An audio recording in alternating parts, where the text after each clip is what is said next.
天我在送餐，先生请问要喝点什么？有个客人说，你们哦，要是不认真念书，以后就会跟他一样当空姐，端盘子。端盘子，知道吗？知道吗？他大声的说出这句话，然后左边的客人看着我，右边的客人看着我，前面的客人看着我，心里不是很舒服。我在想，我应该讲些什么？就在这0.33秒，想起我同事也遇过这种情形。这些客人有时候会要求，我现在就要吃饭；有时候会强调，常客应该要帮我免费升等吧；有时候会抱怨，人家别的航空公司都有，你们都没有；有时候则会嫌弃，小姐，你怎么那么矮啊？你没看到我肚子很饿吗？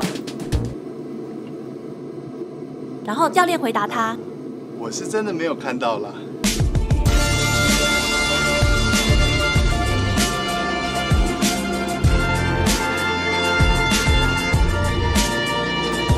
小姐，你怎么那么矮啊？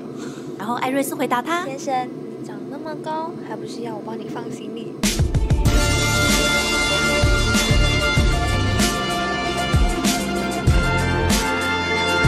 先生，为什么飞机上没有卖 PS4 啊？你当我们这边是百货公司啊？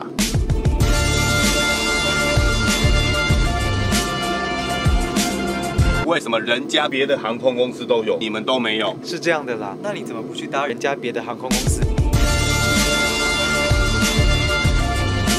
为什么上次那班都有，你们都没有？是这样的啦，那你可以去搭上次那班啊。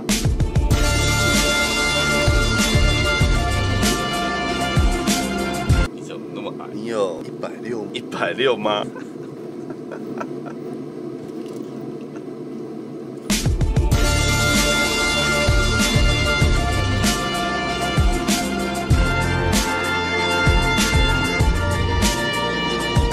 我常客应该要帮我免费升等吧？不是吗？不是。你知不知道我认识你们老板啊？其实我也认识。立刻把行李给我放好。托运吗？没问题。啦！原来空姐也有胖的啊。先生，你才胖，你全家都胖。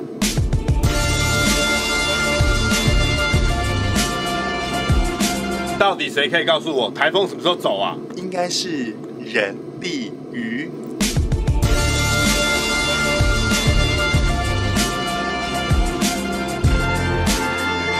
如果台风耽误到我的行程，你们就要赔偿我所有住宿费用。那你要不要跟台风叔叔实报实销？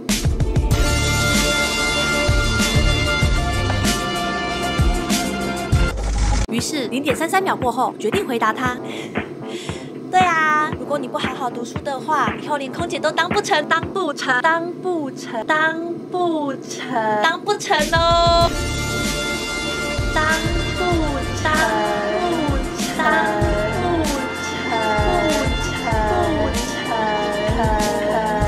以后连空姐都当不成哦。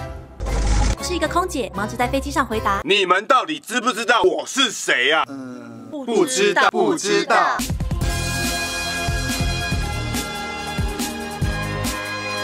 所有客人，你们空姐都可以遇到很多有钱人哦。你很有钱吗？没有啊。我们大部分遇到的都是你们这种人。